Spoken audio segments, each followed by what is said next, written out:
a secret to share with you today. It's about how to heal what ails us by becoming best friends with our bodies.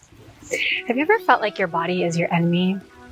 Have you ever found yourself saying things like, I need to whip myself into shape, or I have a bad back, knee, hip, etc.? You're not alone. I used to feel like it was me versus my body, and it was a losing fight. Like so many teenage girls in the United States, I suffered from body dysmorphia, which meant I believed that my body was bad if I didn't look a certain way.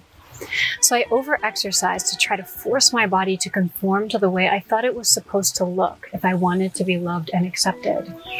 Eventually, this resulted in a stress fracture to my femur, which, by the way, is the hardest bone to break in your body. The doctors couldn't believe that I had done this to myself by working out too much.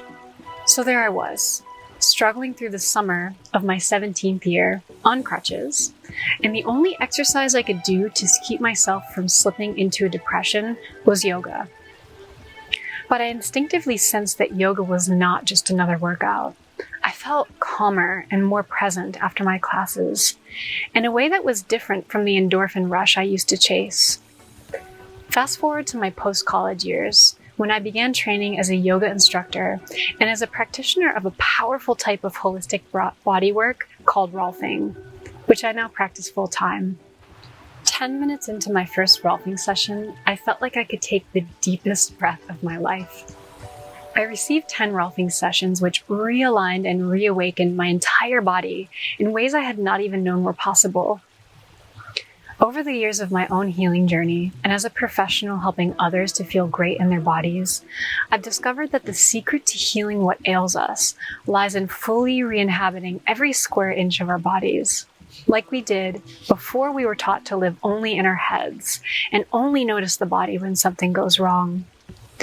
I have seen and experienced the immense amount of pleasure, lightness, and energy flow that can happen when we become aware of how well we're capable of feeling.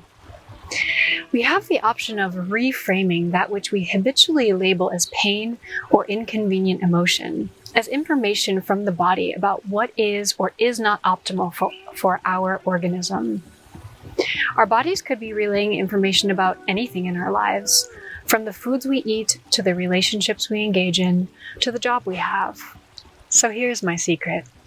I'm now inviting you to ask yourself 3 key questions to befriend your body's innate intelligence. Start by becoming aware of a difficult emotion you've been experiencing recently. The first question is, where is that emotion located as physical sensation in your body? For example, sadness could feel like heaviness in the lungs and chest. Anxiety could feel like a tightening around your heart, or a restriction in your breath. Second question, does this part of your body have a message it would like to share with you?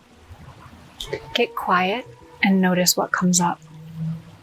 Third question, is there anything which that part of you needs right now? Take your time when practicing this and be patient in receiving answers. For some, this practice is like learning a new language, the language of their unique bodies. Now notice whether the sensations change as you receive the answers. I am Chelsey Kap, and this has been My View from the Heights.